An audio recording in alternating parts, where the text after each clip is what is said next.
everybody? Welcome back, Dudes Who Bet Daily. It's just me and Papa Dude today here to close it out on a Sunday, February 26, 2023. Solid day yesterday for you, Papa Dude, except for that best bet. 6-1, was it? In the 7 games you gave out in the best bets. I did. I was thinking, man, I'm pretty smart. And then the best bet was, I think they started at 6 o'clock last night. And I'm sitting there kind of following it. And UNC Wilmington was against Towson State at home. They were up like 13 with about, 10 minutes left in the game. And I wasn't sweating it at all because they had been up 9-13 the entire game. It was very consistent. So I kind of turned it off there, and I went back, and it was about the 8-minute mark, and it's still 8 or 9, nothing to sweat out. They scored 2 points the rest of the game. And it just, there's nothing you can do about that. I mean, they just quit scoring. Shockingly, that was the second worst beat of the day as well. Even with them up so late and being up in control the whole game, that Michigan State-Iowa game, Michigan State blows an 11-point lead in the last 55 seconds. Just the 4th time in history a team has blown an 11-point lead in the last minute. Just wild to then get blown out in overtime as well. Brutal if you were back in Michigan State. Oh, my gosh, that would have been awful. And if you were a huge Michigan State fan, that would have been awful because they're not locked into the tournament yet. And both of those teams are not locked in my opinion. I think they could still get nosed out, although they have Iowa way overrated. But if Iowa loses that game at home to Michigan State, that really damages their chances. I think they're probably safely in now. But I didn't really watch the game until the last, and I turned over there right at the time that was going on. And they just kept hitting 3 after 3 after 3. They were trading 3 for 2 there for a while, and then Michigan State turned it over a couple times, and that was it. And, of course, then they lost in overtime. But incredible, sitting there hitting all those threes. You'll probably never see it again. I mean, 59-59 in the second half alone. Yeah. Over 100 points for both Iowa and Michigan State. Yeah. Absolutely unbelievable there. Great to hear it, John. Glad you cashed $419 off that 10-cent super. That is awesome. I got to say, Oakland, wildly frustrating for me yesterday. Hit the middle for 1,100. I had every horse in that $8,000 pick 5, and I just messed up the construction on it. And if that damn 3 gets ahead of the 7 in the Rebel there, if we can get Red Route 1 home with that, the single in the last scored as well. So frustrating day from Oakland. Nice to cash something. We're back at Gulfstream today. That one's kicking off here soon. Real quick on the Rebel, what did you think, Papa Dude? Can you really think it? Oakland is it's so hard anyway. And then when that track is like it is, but that horse came out of nowhere, ran great. I don't owe you. I'm sure you did. You probably saw the interview on Twitter with Keith DeSormo this morning. I'm automatically a fan now. I absolutely loved his honesty. I don't think he thought that horse had a chance. Do you? From the way he reacted and the look on his face and everything. I don't know the guy that well. I've not followed him much, but it was refreshing to hear what he said. It was so funny when he said, the trainer has got to get his shit together with this horse, meaning him. I thought it was funny. And he also, I guess the horse really acted up in the paddock. And the paddock at Oakland is legendary if you've never been there. It's really difficult. And most people bring their horses in and school them before the races in that paddock because they're inside and they're down below people. And horses don't like that. And they got to get used to it. Some of them it doesn't bother, but most of them it does. And he was mad at himself for not training that horse, schooling that horse in the paddock. Anyway, it was a great interview. I thought it was fantastic. What do you think? Do you think the horse is good enough? I think that he benefited. We did this on the live stream. We talked about how fast the pace was. They went 23-1 or 23-3, 46-1, something like that. They were blazing. It literally in the middle of the race, I go, all right, anyone can win. This is a flip a coin type race now because when you go that fast early, the result, the variance in the result just becomes wild, especially for a track that's tiring and that was slower and was advantageous toward closers anyway yesterday. Look, to me, this flatters Instant Coffee, who I don't think is getting enough love right now. He won the LeComp. You saw 2 Phils run second in that race. Confidence Game ran third. Dennington ran fourth. Well, now we've had 2 Phils come back and run well at Louisiana Downs. I thought was the most impressive in the stakes race last weekend. You've had Dennington come back and win an allowance on that card. And now you've had Confidence Game come back and win the Rebel. All of them finished behind Instant Coffee. To me, instant coffee's not that sexy. That's the thing. He's a grinder. He's not but at this point, you just got to start kind of giving him some love. Yep. The verifying kind of stinks thing. I've watched this race back a couple times. I think verifying actually ran pretty well yesterday, given where he was positioned during the race, the kickback that he took. I'm not out on verifying. I'm out on Giant Mischief after that. He had no excuse. He was that's true. And just didn't run well. No, he did not. I thought ran pretty good. The one thing I would also say, the 6-horse, the Yaffert horse, Arnate, I think he's going to get hammered out of this race, and I would be very cautious because he ran the opposite of his normal style. Didn't break very well, was farther back, but that was almost advantageous in this spot because he was able to close into a really fast pace because of it. I think the horse has talent, but I think the horse is going to get hammered off this effort, and I'm not sure he deserves to be a short price next time he runs. Right. Another thing, I you know so much more than I did. Red Route 1 was fantastic as usual, but down the backstretch, he was so far behind. Yeah. Now, is that because the horse just won't run? Well, I mean, he's not a fast early horse in general, right? And they went really fast up front, so he was literally off the screen in the backstretch. Hell, he was. I didn't mind when I saw the 46 and change. I was only too deep in that race. I unfortunately had Giant Mischief, and then I used Red Route 1. And because of the pace, to me, he wasn't in a bad position. Confidence King just ran really well from that middle position, right? I mean, he was the only horse from that middle group that stayed on and was able to make that move outside of verifying, who came back to run, like I said, a pretty good fourth here.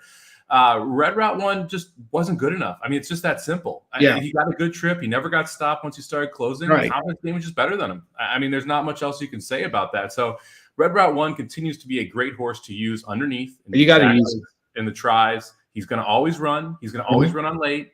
It's going to be tough for him to get home. I mean, that's just the bottom line. I guess what I was getting at is that you just can't get him a little closer to where he's not that far back. You know, is that just what happens? Because it seems to me like if I was training him, I said, get up there a little closer than that. Don't get so far back. I mean, they could try blinkers to get him more focused early. Yeah. But the thing is, a lot of time when you have closers that are closer to the pace, they don't have the same kick weight. Yeah. So you're giving something up to be closer. And the idea is, how can I get this horse to run the best possible? And if my best kick is late, I don't want to take that away by trying to be mid-pack versus in the back. It's just, look, he's probably not a grade 1 horse. I mean, that's the thing, right? I mean, I think you hit the nail on the head. He's not good enough. Yeah, he's probably grade 2, grade 3 horse. But he won $200,000 yesterday. Look, I'd love to own him. I would not be complaining if I owned that horse. We'll just put it that way. Yeah. He won $200,000. You can't argue with what he did yesterday. I mean, his kick was unbelievable. Yeah, I could have a lot of fun with a few $100,000, Papa Dude. Yeah, I think that would be okay. That's a pretty good consolation prize. Yes. All right, let's jump into today's bets. We got one game tipping off here at 9:00. Northwestern heading into Maryland. This game opened around 5 and just been bet out on the Maryland side here. It reminds me of a lot of the Northwestern Illinois game we saw earlier this week, where Illinois opened up as a 5-point favorite and just got bet out to 7 by game time here. This one's about to tip off, or has already tipped off since we talked a little about horse racing there. I bet Northwestern when it got to 7. I thought this just got too high. The line kind of ran away from it, especially the 129 total. 7 is a lot of points. I mean, that's basically 4 possessions in a low-scoring game. So I took Northwestern plus the 7 here. Papa, do you have any thoughts on this one?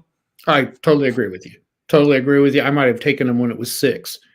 You know, I'm not real high on Maryland. Now, here's the thing we've been waiting on with Northwestern. They lost the other night. The bubble, we've been waiting. This is a huge game for them. They're not used to being in this situation. Their bubble got burst a little bit the other night. Not an upset, but still a game. Illinois isn't great. That was one they could have won. How will they come back today? That's really something to look for. I really like this team, this Northwestern team, but I could see them starting to doubt themselves. So huge game for them. I'm with you. I'm taking Northwestern plus the points. Yeah, this is just a team that keeps it close. They play good defense, and I'm not scared of this Maryland team offensively. And to me, that's you win by double digits if you can score well, and that's not what this Maryland team is. So you got a good defensive team playing an a team that struggles on offense. I'll take the 7 here. I know Tony disagreeing with you. He says Terrapin's big. Look, I fear the turtle. They were one of my best bets earlier. Was it last week or this week? One of the two. I remember texting the turtle emojis. So I don't mind me some Maryland, but give me the 7 with Northwestern today. Let's head over to the Big East now. We got Providence, 4th in the Big East, taking on the worst team in the Big East, and yet this line is going toward Georgetown. Open 7.5, down to 6.5 now. Total sitting at 149. Disclaimer, I bet Providence -3 in the first half. So I do have a Providence ticket in the first half. Going to be interesting to see if this holds out for the full game, but I do think Providence comes out pretty well here. Who do you like here, Papa Dude? I'm with you. I like Providence. Do the bettors think Patrick Ewing is going to play instead of coach for Georgetown? They might be better off. I've been very unimpressed with him. Yeah, I don't think he's a coach. He's one of these guys. So many people think, oh, he played in the NBA, he'll make a great coach. That doesn't happen that often. It just doesn't. Just because you're a star doesn't mean you can coach. Then there's a lot of reasons why. And I don't know what's going on at Georgetown. Obviously, they're not getting the players that they used to get because this used to be a power 20 years ago. So anyway, I'm with you. The Providence team, the thing that worries me just a little bit, they're not quite as good as they were last year. And Georgetown's playing a little better, but I'm with you. I think they cover that, and I don't think they have any trouble. I think Providence also comes out pretty with guns blazing here since they lost to UConn last time. I think they try and end the Big East slate for this specific game here for them on a high note. So we'll see what can happen here. I know you asked me to add this game to the rundown, so I'll let you take this one away. We got Washington heading into Stanford. Stanford laying 6.5, total sitting at 140.5. This was your other best bet of the day. You went against it, but I want to at least let you shout it out here on the show. Well, I'll show you. We'll get to my best bet in a minute. This is the one I kind of really like, but I'm going to choose a team that's much more reliable over one I'm not sure of. You and I have talked about this before. I always take the most reliable team because you and I have talked about how we take these teams like Washington that aren't real good and we lose with them. And it's so frustrating, right? We talked about that. And this is one of these. I think they're going to I don't see any way why Stanford is favored in this game. They're trending downward. The only reason they're favored is it's at home. Washington State went in there Friday night and beat them easily at home. And then they're favored over Washington, and Washington's 16 and 13, I think. Doesn't make any sense, but I don't trust the Huskies. That's the thing. I think if I was going to add extra money, bet Washington all day long. On Bovada right now, it's 7. It's up to 7. So I really like the Huskies in this game because I don't think Stanford's very good. This is one of those games I'm going to see what happens as we get through the day. This is a later game on the day. You can tell that there's Stanford money coming in. You mentioned it's 6.5, it's trending to 7 some places. Look, if this one gets out to 7.5, 8, I don't see how I don't put a little bit on Washington here. Exactly. I agree with you. I think this should be closer to 4, maybe 3.5 on the Stanford side. So you already see some value. I think you're going to see more as the day goes on. If this gets out, I'm probably going to. If by gets out, I mean if the spread keeps moving in the direction I want it to, I'll probably end up having a Huskies ticket here. Yeah, makes sense. All right, let's go to the game of the day in college basketball. Drake versus Bradley. Game of the day. Both teams 11-4 in conference. This is for the number 1 seed in the conference tournament. Bradley trying to get some revenge. Got blown out by Drake at Drake. Lost by 25 there. This is also Dr. Tang's best bet of the day. He's going with Bradley minus the 3.5. I'm not touching this thing. I think it's going to be a great game. I have no clue who's going to win this game, though. What do you think, Papa Dude? Yeah, I do. It's going to be a great basketball game. Missouri Valley Conference is real familiar to us that live here where we are because Missouri State is in that conference and they're like 30 miles away from where I live. So I do know this conference a little bit. Not a Missouri State fan at all. But the league is balanced and it's usually pretty good. And we have several good teams. You got Drake, you got Bradley, you got Belmont, you got Indiana State. All of them are right there with 20-plus wins. So it's a good league. They don't fare well when they go outside the conference. But anyway, back to this one. Drake has won 10 in a row. Bradley has won 9 in a row. So this will be a fun game to watch. Guarantee it'll be spirited. The winner will be the number 1 seed next week in the tournament, Missouri Valley tournament, which is played in St. Louis. I'm going to take Drake, but I think Bradley might win. But that line's going up. It's 3.5. It was 2.5 at 7 o'clock this morning. I just think this game's going to be a 1 or 2 point game, and I think Bradley will win. but I think Drake's going to get inside that 3.5. So I'm going to take Drake plus 3.5. But I'm like you, probably won't bet it. It's hard for me to bet Bradley, and the money is definitely steaming. There is quote unquote sharp money coming in on Bradley. That's why we've seen this game go from 2.5 to 3.5. I just remember Drake playing Southern Illinois because I watched that game. Yes, I'm sorry, Bradley played Southern Illinois. Yes. I was not impressed with Bradley. I mean, yes, they won, but Southern Illinois had every chance to win and or cover that game. Oh, yeah. They just couldn't get the job done. The fact that Drake blew them out, I think, is a positive and a negative. Drake clearly understands where their advantage is in this game, but you have a revenge angle on the Bradley side. So this, to me, is just a head scratcher, one that I'll probably watch the first half. If it gets out to like 5, I'm probably going to bet Drake. I mean, but I will see if it gets that far before the game starts later today. It could be an absolutely wonderful game in the Missouri Valley Conference. And Southern Illinois is another team I forgot that's in that conference that's won 20 games. Yeah. So there's 5 really good teams in that conference. They've always been sneaky good, too. It's low-scoring conference. You've had, like, Southern Illinois has made tournament runs. Northern Iowa, I believe, is in there. They have made tournament runs. It's always interesting to see these games. University of Illinois Chicago in there, and that's what is it? Right. Loyola used to be in that conference, and they moved to the Atlantic 10, and they're not doing very well. But they were in it up until this year. Bradley made a year run. It's been 6, 7, 8 years ago, but they made a run. Wichita State used to be in that conference. Yeah, and they've made several runs over the years. A lot of tournament dark horses coming out of the Missouri Valley there. All right. Let's head over to the NHL. We've got the Kings headed into the Rangers here. Rangers minus 135. Total sitting at 6. Lots of good news for Rangers fans today before the game's even played. Patrick Kane apparently headed to the Rangers in a trade today. Did not play for the Blackhawks last night in San Jose. They were still able to pull out a 4-3 win in a shootout. But all the rumors are the Hawks and the Rangers are talking. Kane said he wanted to go to the Rangers. The Hawks are trying to accomplish that. They get really good if they get Patrick Kane. I mean, their top 9 becomes deadly. However, they've been struggling lately. So how do you handicap this game before Kane gets there? I was going to say, I did not hear that news. I was going to bring up the Tarasenko curse. Since he's gone to the Rangers, they're playing awful. I'm not blaming him, but you could. He doesn't play defense and doesn't score. So true, they've given up a ton of goals since they got him. I don't know. I haven't watched any of their games. I don't know what kind of role he's in. I don't know whether he's one of the main guys or not. Let me ask you this. Can you get too many superstars on a team?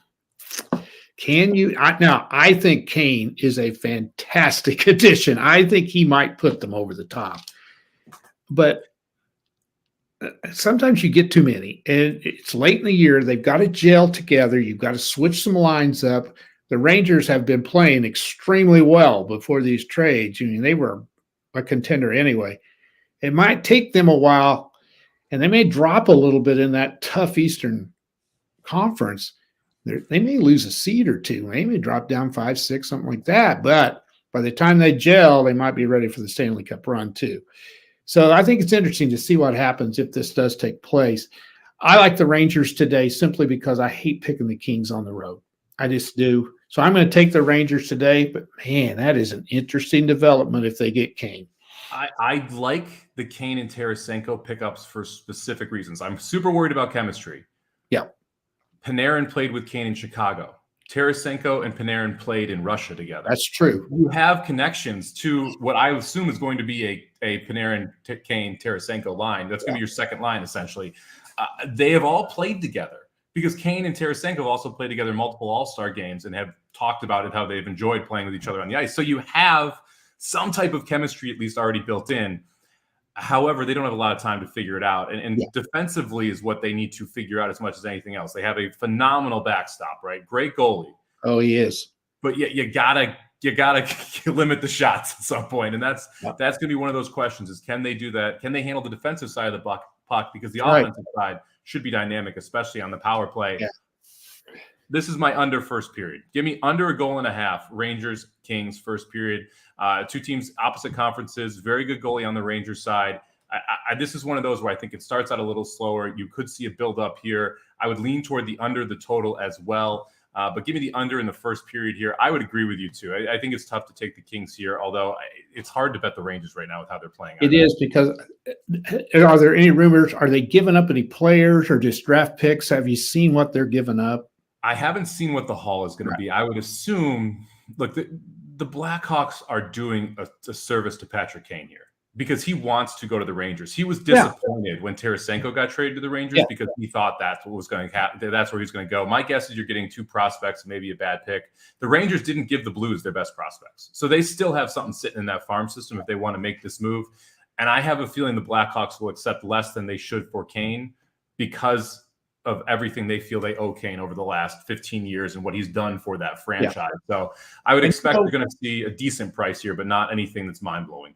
If they're actually thinking that way, and I'm not disagreeing with you at all, that is a classic move by that organization to reward a guy who's been there a long time. And they won, 3 cups with him, I think? Yeah. The fact that it's Rangers tells me that's how they're thinking, because he's said multiple times, I want to go to the Rangers. I want to play in New York. I want, like, if I get traded, that's where I want to go. Yeah. If they put him out on the open market, he could cost a pretty penny. The fact that they are really just negotiating with one team tells me that they're trying to make his wishes come true in that sense, and that they're probably going to say, hey, I'm going to take a little bit less, but I'm going to do right by the player that has really done right by my franchise. Yeah. And it's obvious the Rangers feel like they need more scoring. And that's why they've made these moves. They feel like they've got the rest of it. They got to score, but those guys have got to play defense on the other end, and that's what you got to figure out. Will Tarasenko and Will Kane play defensively when they're on the ice as well as offensively? It will be interesting to follow the Stanley Cup odds here as well. I actually have not looked at them today, but let's see if I can pull them up real quick.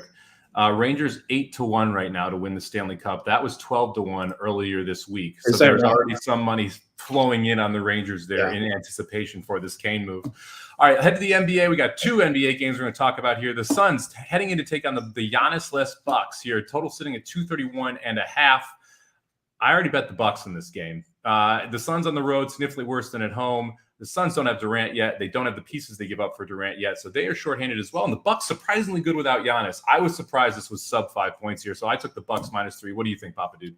All over it. I'm with you. I think the Bucks are good enough without him to win, especially with the Suns still kind of in transition a little bit. So take the Bucks at home. Head out to one more NBA game. We got the Clippers heading in to take on the Nuggets. This Clippers team absolutely revamped. You got Russell Westbrook. You've got Eric Gordon back in the Clippers uniform. Nuggets laying 3 at home here. Total sitting at 234. Who do you like here, Papa Dude? Any team with Westbrook sucks. I'm going Nuggets easy. You know what I loved? Their odds to win the NBA Finals went up after they picked up Westbrook. How often do you see like a quote-unquote key signing, big signing, and your odds go north instead of south? Well, I saw Westbrook when he was in OKC, when he was in his prime. And in this part of the world where Oklahoma said they hate Durant, they hate him down there. I am convinced Durant left Oklahoma City because of Westbrook. That's not a popular thing for me to say, but I am convinced. I mean, you look back and Durant played with Harden and Westbrook. Two of the least fun people to play with in the NBA. And the fact that they gave up Harden and not Westbrook, I think was a major mistake there by that OKC franchise. Because by all accounts, Kevin Durant loved Oklahoma City too. Yeah. I just think he knew they couldn't win a championship at that play. Well, first of all, they weren't going to be able to sign them all. And that's an issue. So anyway, I think Westbrook's done. I don't think he's got much left. I just don't think he's the kind of guy that's going to inspire a team. I just don't think he's that kind. And the Nuggets are pretty good on top of it too. So Nuggets are very good. I was shocked Westbrook was in the starting lineup. I agree with you. Give me the Nuggets. I'll lay the 3 points at home here.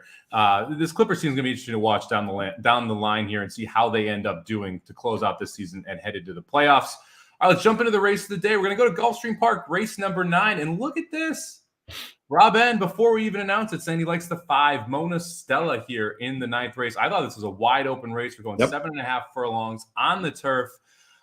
I went with the number 10 horse on top, but it's a lukewarm opinion. Diamond Hands out of LSU Stables. It's a Todd Pletcher horse who ran well at Saratoga, ran well at Aqueduct, was in the Clement barn, and was supposed to be a good horse for him.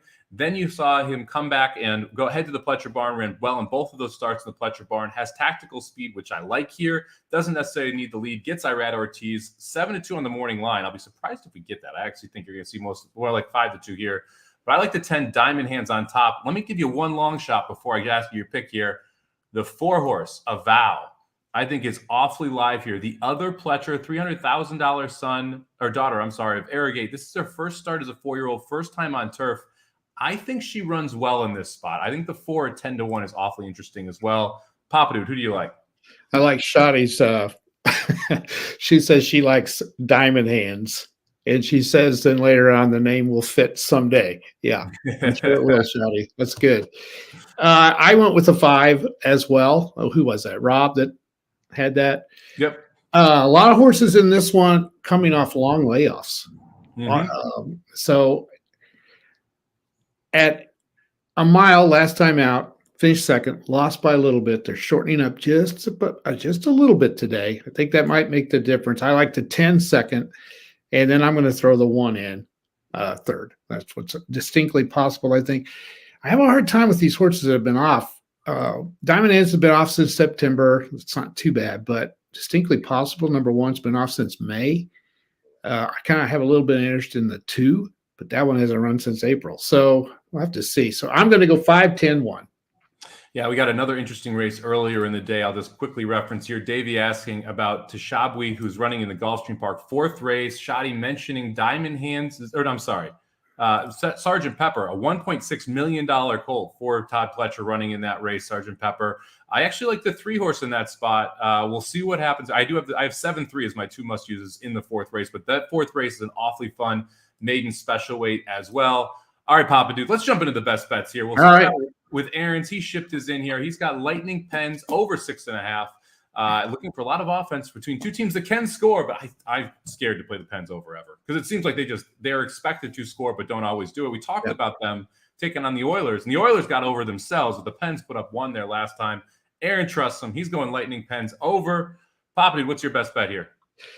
Okay, so I mentioned the Washington one, which I really like. It boiled down today. I took the most reliable team, which is UCLA, which is the most reliable team in basketball right now. Them in Houston. They're just reliable. They're playing the same. They're at Colorado. I'm a little scared of the points. It's 6, and it's gone up to 7, which I feel like that's a good sign that bettors are on this. I got them at 6 this morning. I'm going with them because they're very, very reliable. They're trying to get a number 1 seed. They win today. I think they're going to be one of the top 4 at the end of the week because they've got to get Purdue out of there. Come on, they're a fraud. Get them out of there. They are not a number 1 seed. So I think they're going to come out and play well. Colorado is not playing very well at all. My best bet on Friday was USC at Colorado. That was not I just breezed through that one. UCLA is better than they are. The only thing is, I'm worried about, will UCLA be focused? I think they will. They're very well coached. They're tremendous defensively, and Colorado is not good offensively. So when you got a good defensive team going up a team that's a little shaky offensively, take the points. I think UCLA covers. So I'm going to go UCLA -6. And this is not Colorado senior night. They play Utah on 3-4. So you do have a senior night avoidance here. I like that aspect of it. UCLA wants a 1 seed, Papa Dude. They need to keep winning these games if they want that 1 seed. They're here for the tournament. They want to be one of those standing at the end. I think they're able to get the job done tonight. I like laying the 6 here as well. All right, my best bet of the night. Give me the Minnesota Wild laying a 1.5 tonight. Taking on I'm going to pull it up here real quick because I forget who they're playing. They're taking on a Columbus Blue Jackets team. That's it. Who played last night, was able to win against the Oilers 6-5 last night. The Blue Jackets coming in here with their backup goalie, who is 4-14 on the season with a 4+ goals against. The Wild are rested, have 2 days rest here. I expect Minnesota to play very well in this spot. The game's at 11 a.m. Pacific, so it's a 2 p.m. or 1 p.m. start time locally, so it's an earlier game for Columbus, off playing a game yesterday, having to travel. To me, it's just a really rough spot for Columbus to play, and you get the Wild -1.5, -115. That's going to be my best bet for the day, and hopefully we can stay hot, Papa Dude. Yeah. Magic giving us a 7-2 winner yesterday.